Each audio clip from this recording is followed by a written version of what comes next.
You won't believe what happened when my HOA decided my property was their personal sewage dumping ground and then had the nerve to laugh in my face. I spent 2 agonizing weeks plotting a revenge so perfect, so fitting, they never saw it coming. Seriously, what would you do when faced with such blatant disrespect? Sometimes it feels like 20,000 gallons of concrete is the only language certain people understand.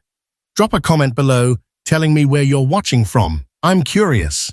I swear, I never imagined my quiet, peaceful life in Maple Grove Estates could spiral into such a foul, stinking nightmare.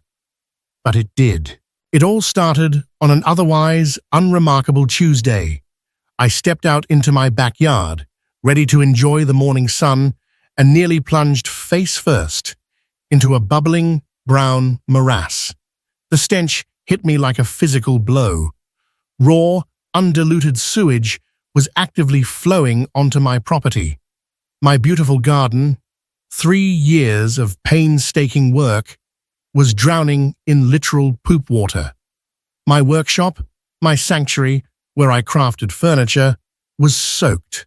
Tools I relied on for my livelihood were submerged in filth. Disbelief warred with rising fury. This wasn't just a minor leak. This was a full-blown catastrophe engulfing my land. My first instinct: call the Maple Grove Estates HOA emergency line. After an infuriating 20 minutes on hold, listening to mind-numbing elevator music, Brenda Van Camp, the HOA president herself, finally picked up. "Mr. Callahan, I'm incredibly busy today. What seems to be the issue?" She sighed, her voice dripping with impatience. When I, trying to keep the panic out of my voice, explained the sewage flood, turning my yard into a toxic swamp, her response was a dismissive sigh. "Oh, that. We authorized some adjustments to the neighborhood plumbing yesterday. It's likely just a temporary side effect." "Side effect?" I exploded, unable to contain my outrage. "My entire yard is submerged in raw sewage. This is a major health hazard, Brenda." "Don't be so dramatic, Mr. Callahan," she retorted coolly.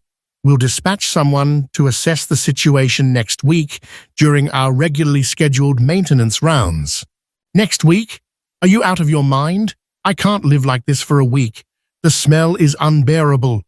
"Well, Mr. Callahan," she replied, her tone turning sharp and condescending, "perhaps you should have considered potential drainage complications before constructing your workshop so close to the community property line." A deliberate pause, or frankly, before buying in Maple Grove at all. That last jab hit hard. I knew exactly what she meant.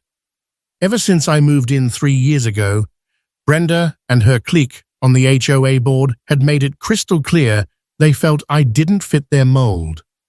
My house wasn't a McMansion. I drove a reliable 10-year-old pickup truck instead of a gleaming new luxury SUV, and, horror of horrors, I actually worked with my hands for a living. The blatant classism was sickening. Seething, I slammed the phone down. My next call was to the county health department. They were sympathetic, but overloaded. "We can try to get someone out there by Friday, sir," was the best they could offer. 3 more days, minimum, living in this vile mess. Sleep was impossible that night. The noxious odor crept through closed windows, thick and suffocating. My dog, Buster, usually eager for his nightly patrol, refused to even step outside, whining pitifully by the door. I sat at my kitchen table, staring numbly at photos from just last summer. My prize-winning tomato plants at the county fair, neighborhood kids laughing as they learned to build birdhouses in my workshop. Now, it was all buried under human waste. A wave of despair washed over me. The next morning, fueled by anger and lack of sleep, I decided to play detective. Wading carefully, I followed the disgusting flow uphill, and there it was, partially concealed behind overgrown bushes on HOA common ground. a newly installed pipe, crudely capped, actively spewing filth directly downhill onto my property. I documented everything, taking dozens of photos and videos, my hands shaking with rage. Just then, I spotted Arthur Finch, the HOA treasurer, walking his impeccably groomed poodle nearby. "Arthur, hey Arthur, you need to see this," I yelled, waving him over. He initially pretended not to hear me, fussing with his dog's leash. But I wasn't letting him off that easily. "Arthur, this pipe is dumping raw sewage onto my land." Finally, he ambled over, maintaining a careful distance from the muck, his nose wrinkled in distaste. "Oh dear," he murmured, avoiding my eyes. "That certainly doesn't look pleasant." "The HOA installed this, didn't they? Brenda mentioned plumbing changes yesterday," I pressed, watching his face closely. Arthur's expression shifted, becoming guarded. "Ah, I'm not personally aware of any such installation on common ground. Must be a county issue, surely? Have you contacted them?" "Brenda told me yesterday the HOA authorized plumbing changes," I insisted. "I'm afraid she must have misspoken, Mr. Callahan," Arthur said smoothly, already backing away. "Now, if you will excuse me, Fifi requires her constitutional." He practically dragged the poodle away. Lied to. Straight to my face. The audacity was breathtaking. By day 3, the sewage had formed a sickening, stagnant pond in my lower yard. The stench had intensified, clinging to everything. My neighbors on either side, clearly uncomfortable, had called me to complain. Apparently, Brenda had spun a tale blaming my septic system for the disaster. That evening was the monthly HOA meeting. Armed with my photos, videos, and a simmering fury, I put on my least stinky clothes and headed to the community center. The room buzzed with the usual neighborhood chatter, but as I entered, conversations died down and eyes darted away. I was clearly the pariah du jour. I signed up for the open comments section, but Brenda, presiding over the meeting like a queen on her throne, kept shuffling the order, pushing my turn further and further back. Finally, after 2 excruciating hours discussing riveting topics like acceptable lawn heights and mailbox color regulations, she called my name with visible reluctance. "You have 3 minutes, Mr. Callahan," she announced, pointedly starting a timer on her phone. I quickly connected my tablet to the projector, the images of the spewing pipe and my devastated yard flashing onto the screen. Gasps rippled through the room. "This pipe," I began, keeping my voice steady, "was installed by the HOA early last week. It is dumping raw sewage directly onto my property. My garden, representing years of work, is destroyed. My workshop is unusable, my tools ruined. The smell is making my home uninhabitable, and it's affecting my neighbors." Murmurs filled the room. Some residents looked genuinely shocked. Others exchanged nervous glances. "That simply cannot be correct," Brenda interrupted sharply, her face hardening. "The HOA has not authorized any such installation. Our records show no such project." Arthur Finch nodded vigorously beside her. I pulled out my phone, deciding on a risky bluff. "Then why, Brenda, did you specifically tell me on Tuesday morning that the HOA had authorized changes to the neighborhood plumbing?" "Because I recorded our phone call." Brenda's face went from pale to crimson in seconds. "Recording telephone conversations without consent is illegal in this state, Mr. Callahan," she sputtered. "So you admit you said it?" I shot back. "I admit no such thing, and your time," she snapped, clicking her timer with aggressive finality, "is up." As I gathered my things, feeling defeated but also strangely energized by the confrontation, a few neighbors offered sympathetic glances. One older woman, Eleanor Vance, who used a wheelchair, gently patted my arm as I passed. "Stay strong," she whispered. Outside, in the dimly lit parking lot, a man approached me cautiously. "Excuse me," he said quietly. "I'm David Miller. I live over on Oak Street. They pulled something similar on my property last year when they expanded the community center. Needed somewhere to divert the runoff." My heart leaped. "What did you do?" David looked down, shuffling his feet. "Nothing, Joe," he mumbled, shamefaced. "I couldn't afford the legal battle. Ended up selling my house at a massive loss and moving into an apartment."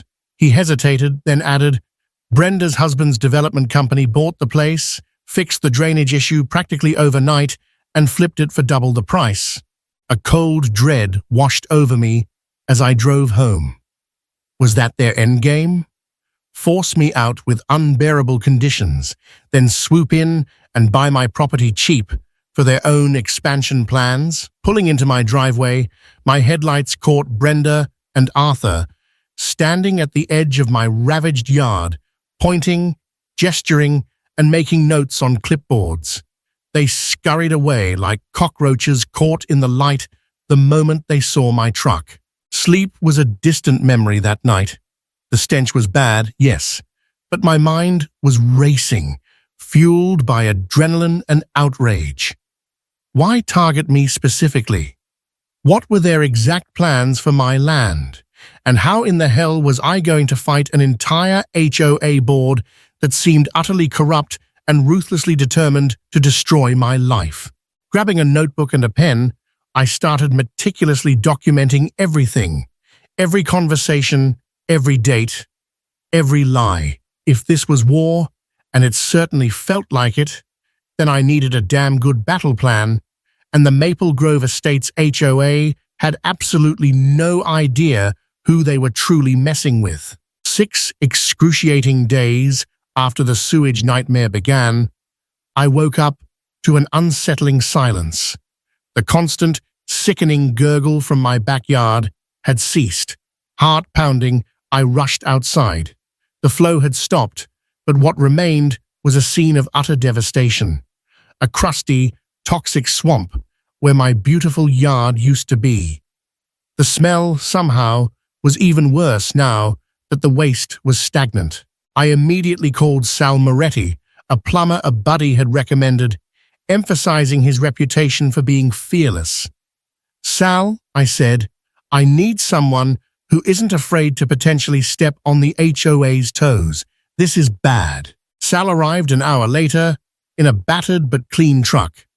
"Moretti Plumbing, we flush your troubles away," emblazoned on the side. His eyes widened as he took in the disaster zone. "Holy cow, man!" he exclaimed, pulling on heavy-duty boots. "This is criminal."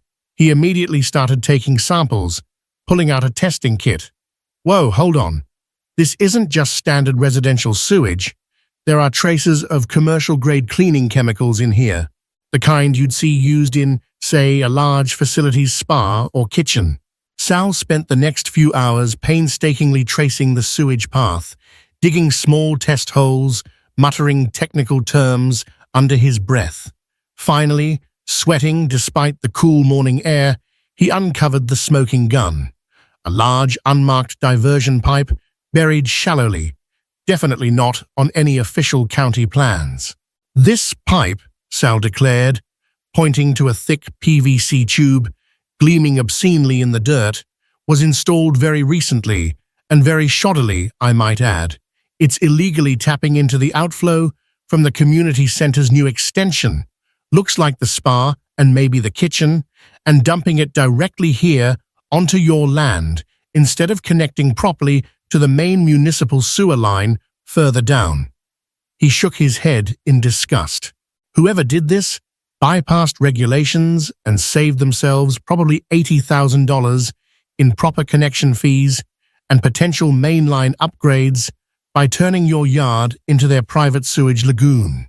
I paid Sal extra to document everything: photos, measurements, chemical analysis, professional opinions, and write up a formal, notarized report. As he packed up his gear, he gave me a grim look. "Listen, Mike," he said seriously, "these HOA types, especially the ones in fancy neighborhoods like this, they play dirty. My own cousin lost his house fighting an HOA board over in Redwood Hills. Be careful. Armed with Sal's damning report, my resolve hardened into cold steel. I marched straight to the HOA office, a posh suite located in the neighborhood's small, upscale shopping center. The glass door proclaimed Maple Grove Estates, excellence in community living, in ostentatious gold lettering. Inside, Patty, Brenda Van Camp's perpetually bored assistant, immediately moved to intercept me, planting herself between me and Brenda's office door. Store like a linebacker. Mrs. Van Camp is only seeing residents by appointment today, she recited tonelessly, not even bothering to look up from her magazine. This is an emergency, I stated firmly, holding up Sal's report like a shield. This is proof the HOA illegally created a hazardous waste situation on my property. You'll need to submit your concerns in writing via email to the appropriate committee for review, Patty droned, sounding like a pre-recorded message. Through the glass partition of Brenda's inner sanctum, I could see her, laughing uproariously on the phone, feet propped casually on her expensive mahogany desk. Our eyes met for a fleeting second.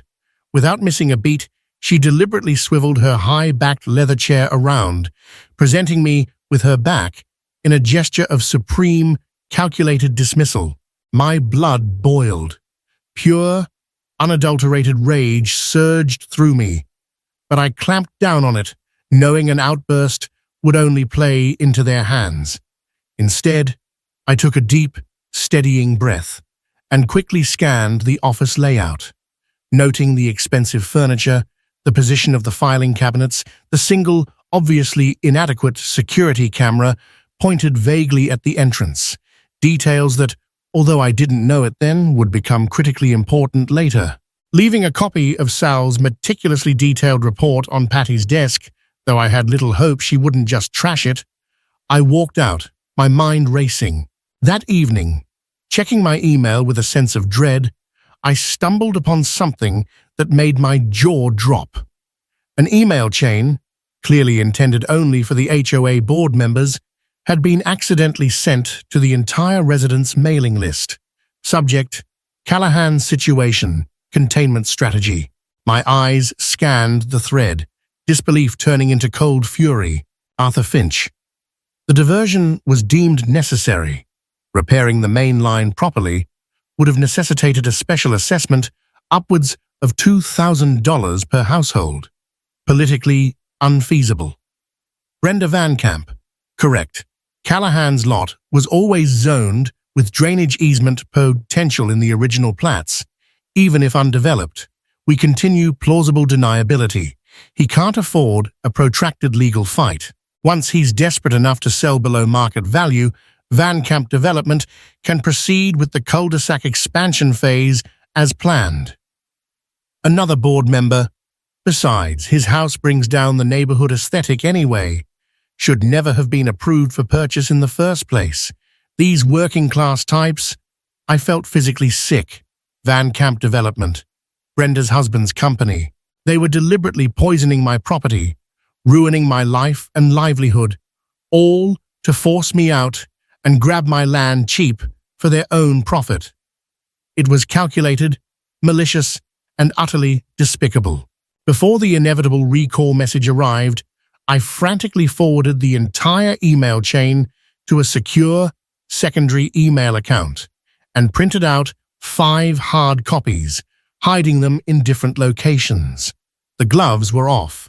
This wasn't just negligence anymore, it was a conspiracy. The next day, I started reaching out, beginning with the neighbors who had shown sympathy at the meeting. 5 people showed up for coffee at my least contaminated neighbor's house, including Eleanor Vance in her wheelchair. They denied my request for a simple accessibility ramp 3 times, Eleanor explained, her voice tight with frustration. Claimed it would disrupt the neighborhood's architectural harmony. I ended up paying over $7,000 out of pocket to have it installed anyway, then had to fight tooth and nail against the daily fines they slapped on me. Ken Tanaka nodded grimly. They fined me $500 a day for installing solar panels until I finally gave up and took them down, he shared. Even though state law explicitly protects a homeowner's right to install solar, their excuse? Aesthetic disruption. One by one, stories poured out. Exorbitant fines for trivial violations, requests ignored or lost, special assessment funds mysteriously benefiting only properties near board members' homes. By the end of the meeting, a sense of shared outrage had solidified into action. We formed a small, determined group, Maple Grove Homeowners for Fair Treatment. That evening, I called my cousin, Leo Callahan. Leo owns Callahan Concrete, a small, honest business our family built from the ground up. After I laid out the whole sordid story, the sewage, the lies, the emails, Brenda's scheme, Leo was silent for a moment, then growled, "Those smug, entitled jerks. They need a serious lesson, Mike. Count me in. What do you need?" Over the weekend, a trip to the county records office yielded gold. The HOA had never filed the proper environmental permits or final inspection reports for the community center's extensive plumbing system, including the spa. Even better, I discovered their office building was scheduled to be closed for interior renovations the entire following week. Meanwhile, back at my property, the sewage had dried into a cracked, toxic crust, emitting a horrific stench. The county health inspector finally made a cursory visit, but claimed he couldn't definitively link the contamination to the HOA without extensive, expensive soil testing. Tests I would have to pay for up front. His lack of interest was palpable. On Monday morning, insult was added to injury. A certified letter arrived from the HOA. Notice of violation, unsightly yard conditions, and improper waste management. They were fining me $100 per day until I cleaned up the hazardous waste they had illegally dumped. The letter was signed by Arthur Finch, but it had Brenda Van Kamp's vindictive fingerprints all over it. That afternoon, I spotted Brenda and Arthur again, this time accompanied by a man carrying surveying equipment, brazenly walking the perimeter of my property. They scattered like startled rats when they realized I was watching them from my window. Fueled by righteous fury, I decided some late-night gardening was in order. Under the cloak of darkness, carefully extending Sal Moretti's exploratory digs near the community center, I confirmed his suspicions. The illegal pipe connected directly to the main building's waste outflow system, specifically originating from the area housing their newly installed luxurious spa facilities. I documented everything meticulously: dates, times, photographs, soil samples near the connection, the damning emails, sworn statements from David Miller and other affected neighbors. I compiled it all into a thick binder labeled HOA Sewage Scandal, the Maple Grove Conspiracy. On Wednesday, I filed formal complaints, attaching copies of my evidence with every conceivable agency: the EPA, County Health Department, Building Safety Division, State Water Resources Control Board, and the State Housing Authority. But I knew bureaucracy moved at a glacial pace. I needed immediate leverage. My home was becoming dangerously unlivable, and even sympathetic neighbors were starting to keep their distance, wrinkling their noses as they passed my property line. That night, restless and angry, I sat in my truck across from the HOA office complex. Movers were busy hauling out furniture, computers, and filing cabinets in preparation for the week-long renovation. I watched with grim satisfaction as they struggled with an absurdly large, gaudy oil painting of Brenda Van Kamp, depicted posing like royalty. "Careful with that," I heard her screech at the movers. "That portrait is worth more than your yearly salary." After the movers left and the lights went out, I circled the building on foot. Security was a joke. 2 cheap, non-functional dome cameras pointed vaguely towards the parking lot, and a standard, flimsy lock on the back service door. An idea, audacious and deeply satisfying, began to form in my mind. The next morning, another certified letter arrived. Second notice, hazardous waste violation and failure to comply. The fine had doubled to $200 per day. They threatened imminent legal action, including placing a lien on my property if I didn't immediately commence professional hazardous waste remediation of all visible contaminated areas. They were literally fining me into bankruptcy for the toxic mess they created. That evening, I called an emergency meeting of the Maple Grove Homeowners for Fair Treatment Group. 20 people crammed into my living room, the air thick with shared frustration. They're systematically trying to force me out, Huey, I explained, showing them the incriminating emails and the escalating violation notices.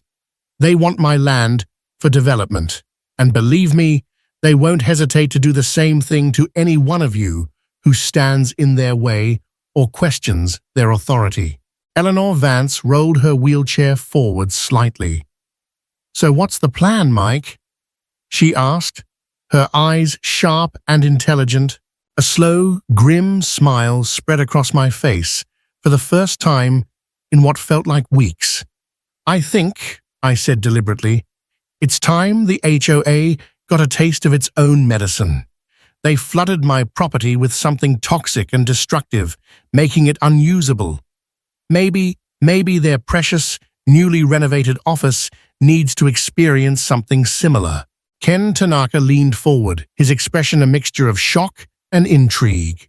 "What exactly are you thinking, Mike?" "I'm thinking about tomorrow night," I said, lowering my voice, "when that office will be completely empty, stripped bare for the renovations." I pulled out a rough floor plan of the HOA office I'd sketched from memory. "And I'm thinking about my cousin Leo's concrete truck." A stunned silence fell over the room.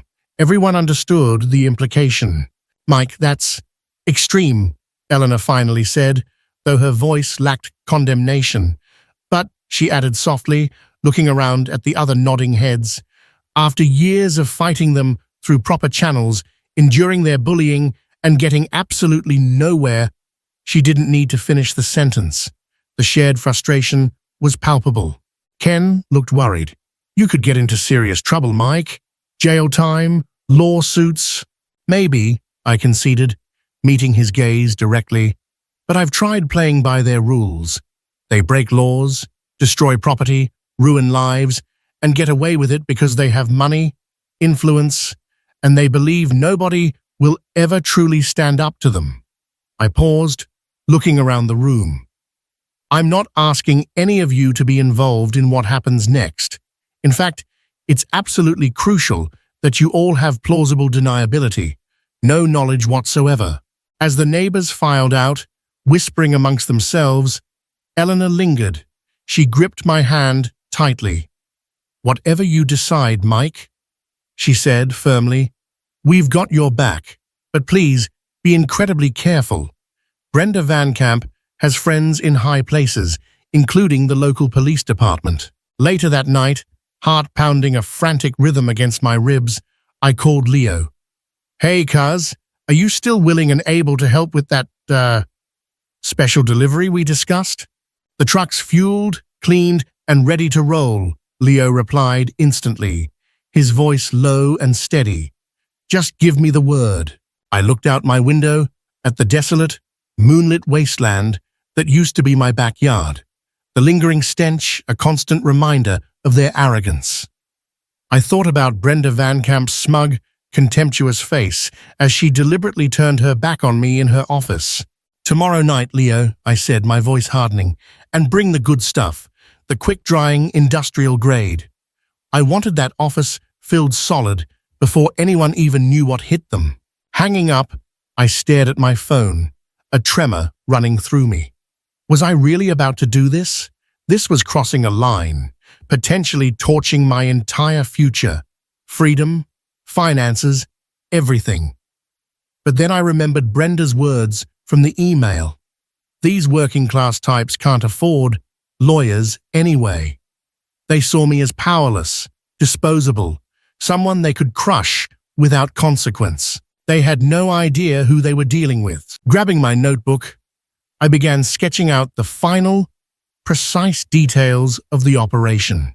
Timing, access, volume calculations, escape route. By this time tomorrow, the Maple Grove Estates HOA office would be entombed in concrete, and Brenda Van Camp would finally learn what happens when you push the wrong homeowner way too far.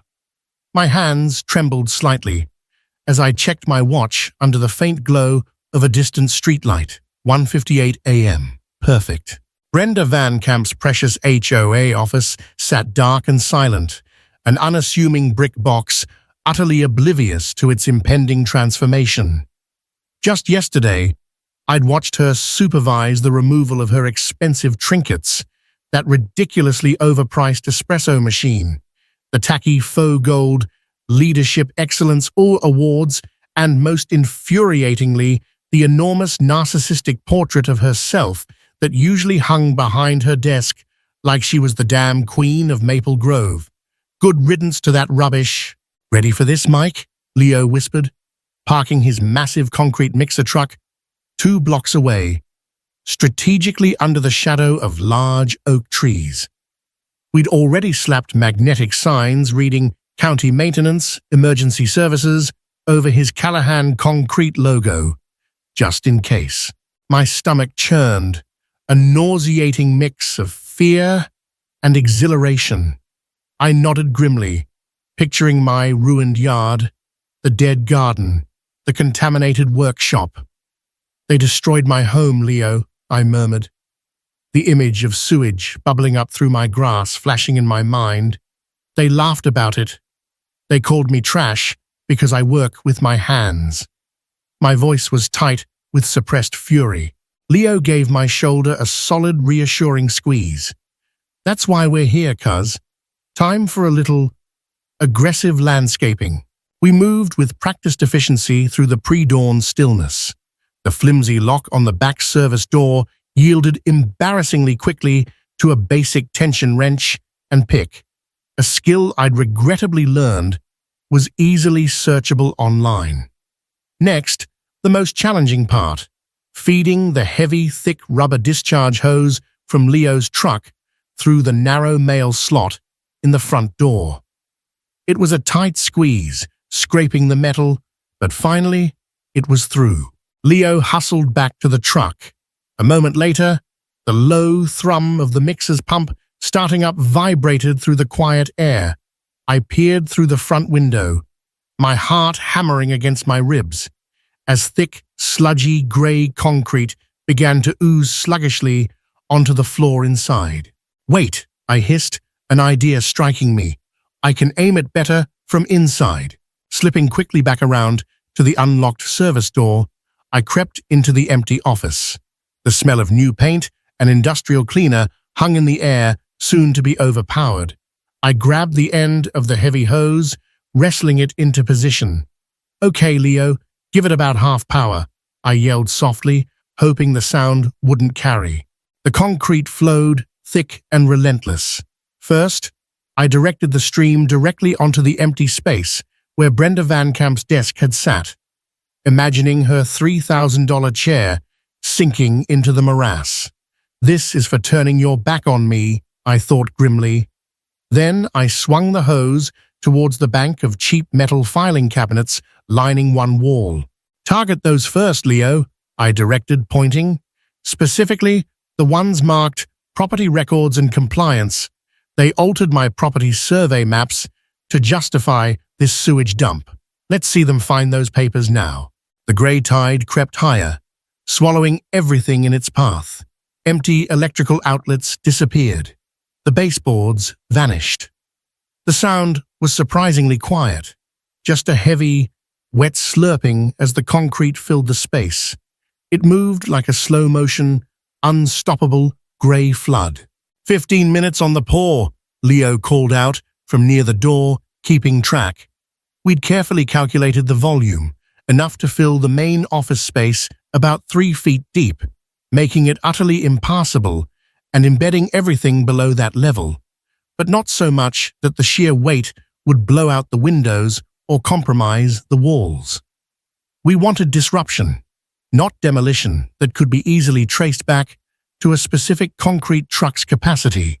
Before retreating, I quickly placed 2 small, waterproof, motion-activated cameras high up in the ceiling corners, tucked behind existing light fixtures. Call it morbid curiosity, but I needed to see their faces when they discovered this concrete tomb. Was this illegal? Absolutely reckless? Probably. Did I care anymore? Not after weeks of living in filth, being lied to, dismissed, and plotted against by these arrogant crooks.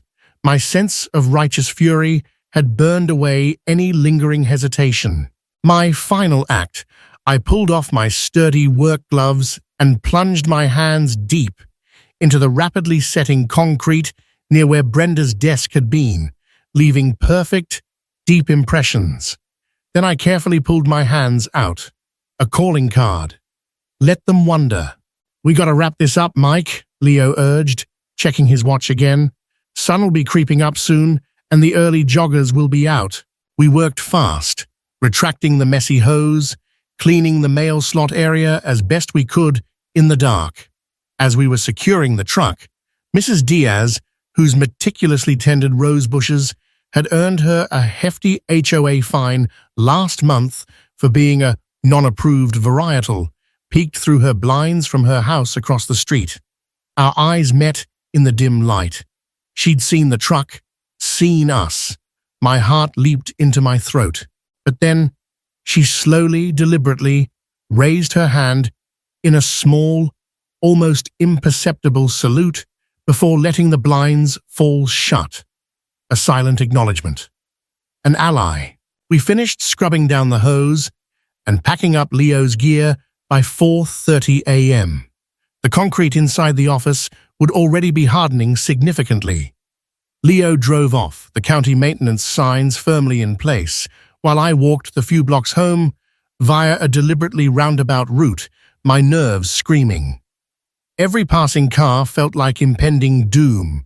Every shadow seemed to morph into a waiting police officer.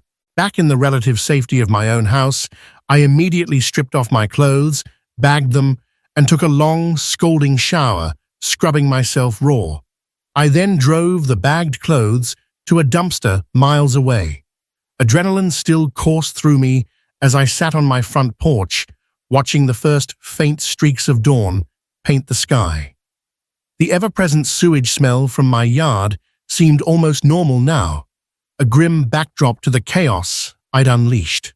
I checked my phone compulsively. Silence. No flashing lights. No urgent calls.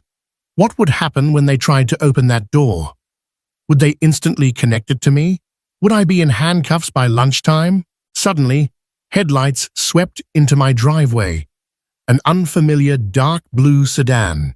My blood ran cold. A man in a conservative suit stepped out, carrying a briefcase, and walked purposefully towards my porch. "Mr. Callahan?" he asked, his voice calm and professional.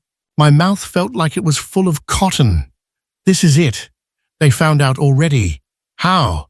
"My name is Daniel Wright," the man continued, extending a hand which I numbly shook. "I'm an investigator with the District Attorney's Office, Environmental Crimes Division." Dust. My mouth was pure dust. Had someone seen us? Did the cameras somehow transmit? "We received your extensive complaint regarding the illegal sewage dumping by the Maple Grove HOA," he went on, and I nearly sagged against the porch railing with dizzying relief.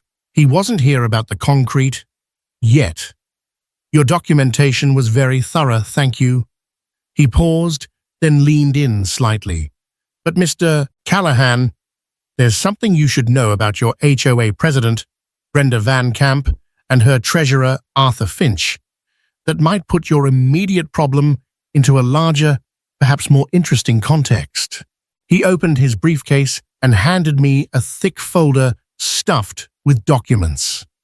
"Mrs. Van Camp and Mr. Finch," he said, his voice dropping, "have been persons of interest in a much larger investigation into fraud, embezzlement of HOA funds, and illegal contractor kickbacks for the past 6 months. Your situation, while horrific, might just be the final piece we needed." He gave me a sharp look. "I think you just became our star witness, Mr. Callahan, and frankly, your timing couldn't be better." A slow, incredulous smile started to spread across my face. Maybe, just maybe, things were about to get really interesting. Just after 8:30 a.m., the screams started. Sharp, piercing shrieks of pure, unadulterated fury echoed through the usually tranquil Maple Grove estates.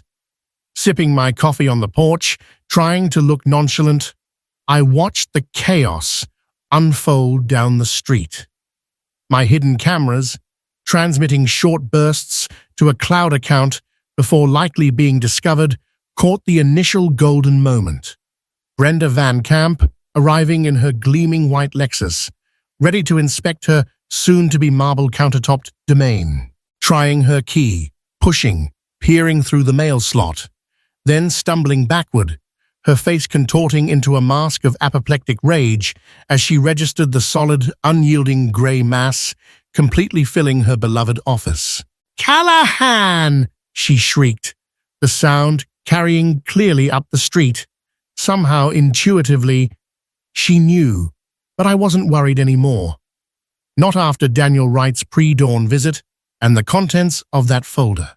The district attorney's office hadn't just been interested. They'd been actively building a massive case.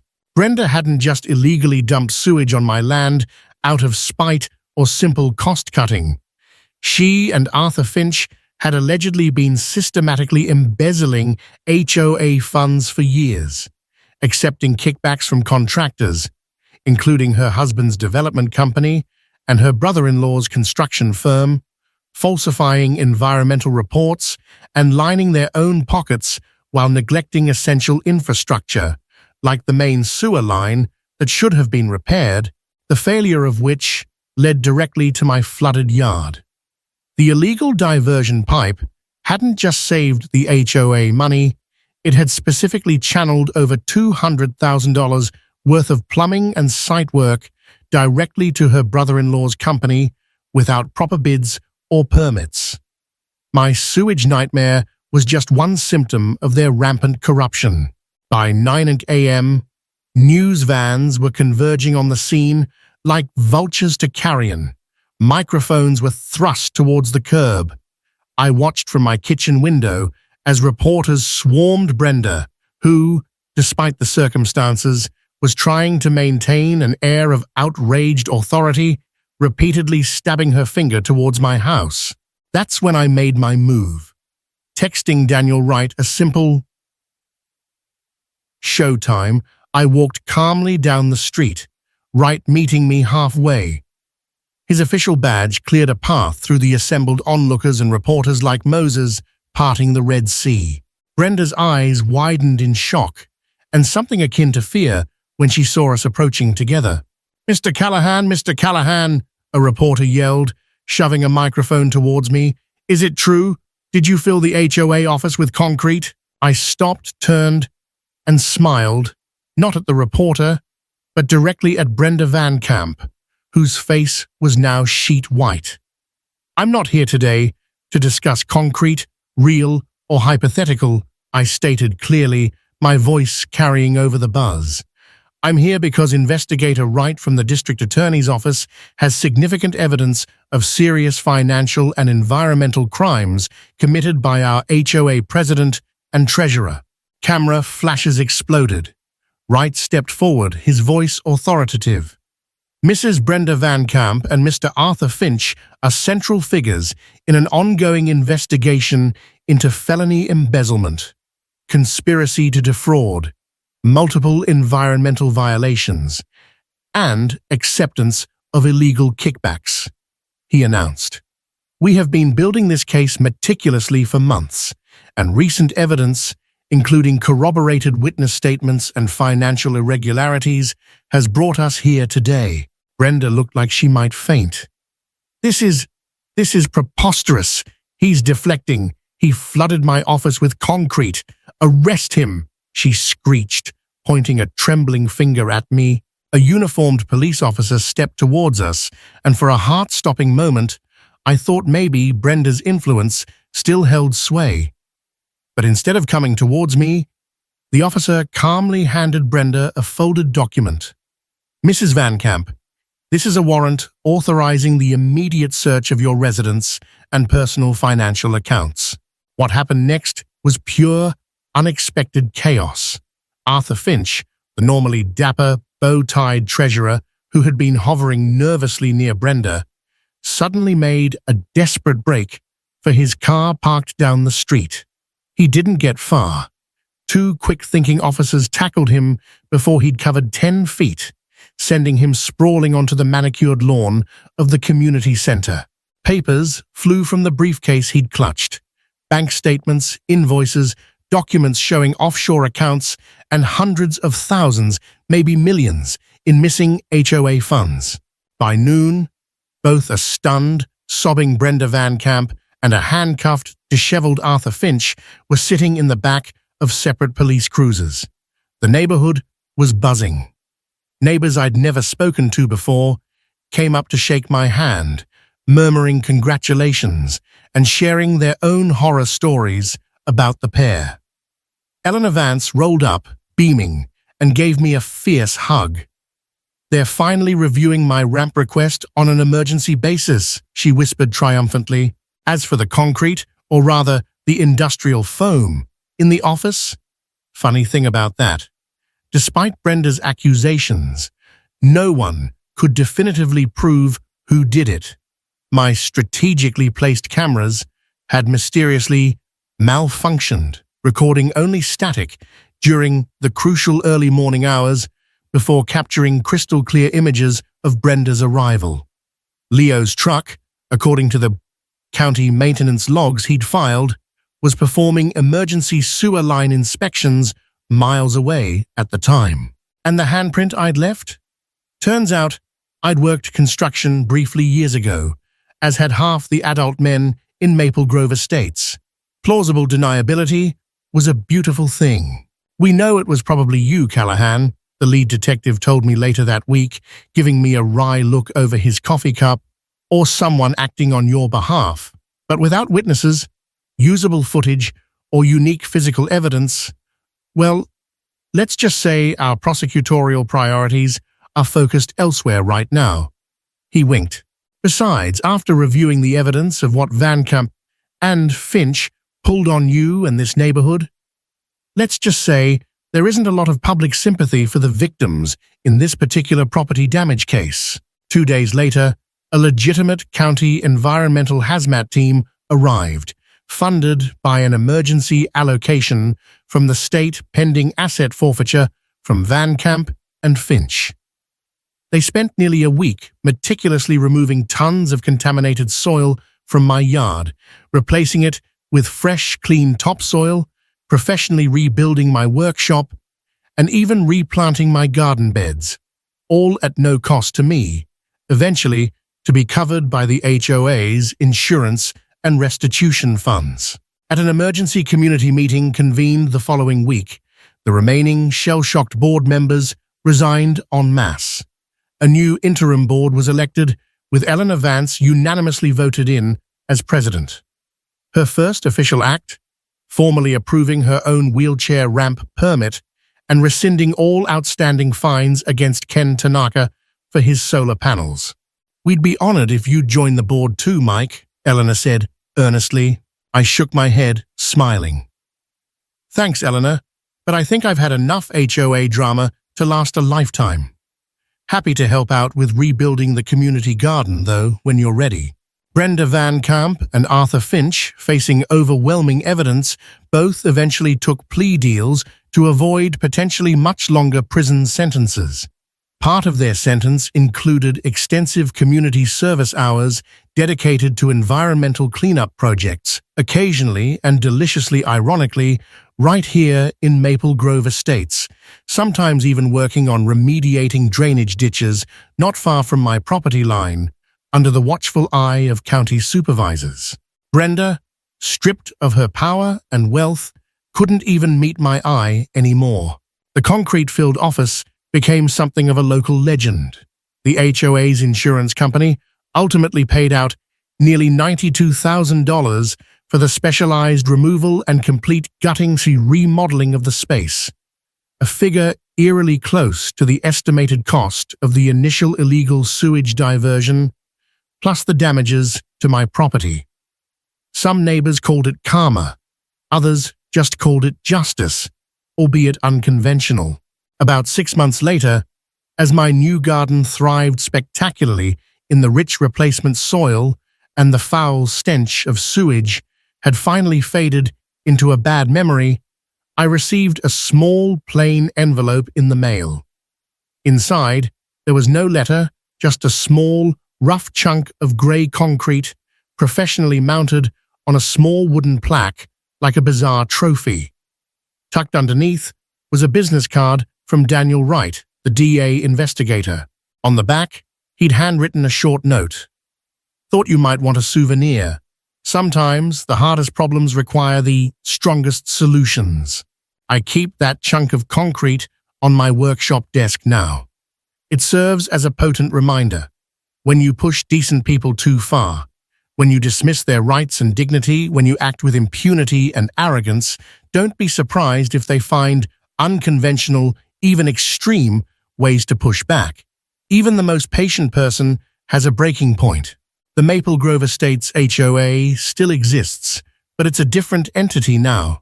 One focused on genuine community well-being and fair treatment, not petty tyranny and personal enrichment. And me? Well, I've become something of an unlikely neighborhood hero, the guy who fought the dragon and, against all odds, won.